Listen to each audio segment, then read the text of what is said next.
Li Tirkiyeyê keşeyaborî ku di proseya pandemiyê de wek keşeyeka sereke droje ve civaka wî welatî de cî digire, bi zêdebûna rêjeya enflasyonê, ev keşe mezintir dibe û barê xelkê jî girantir dibe. Ji ber zêdebûna bêkarî jî gelek malbat dikevin tengasiyê û nikarin heqê av, ceyran û gaza siruştiya mala xwe bidin.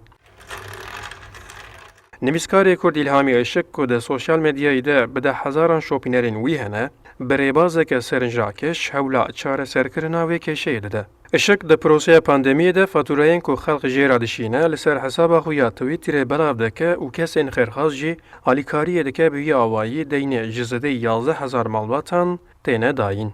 Ve evka korona da, nakaşa korona da beter bu. Yani insan be işman.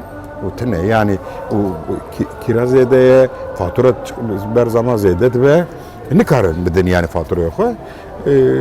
Medvise salide nezi 5 milyon ama ali karikir. Yazdı 1000 mal aile bu var.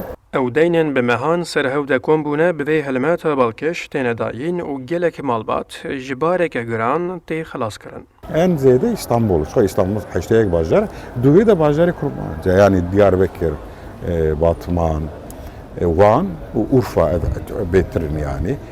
Ev mal sen giye خوب ساكنه yani. Ev bav, ev de beters. Ve roja xwe, ve haftiya xwe, ve meha xwe derbas bike. Tırsak pırmazın yani ceyran hatta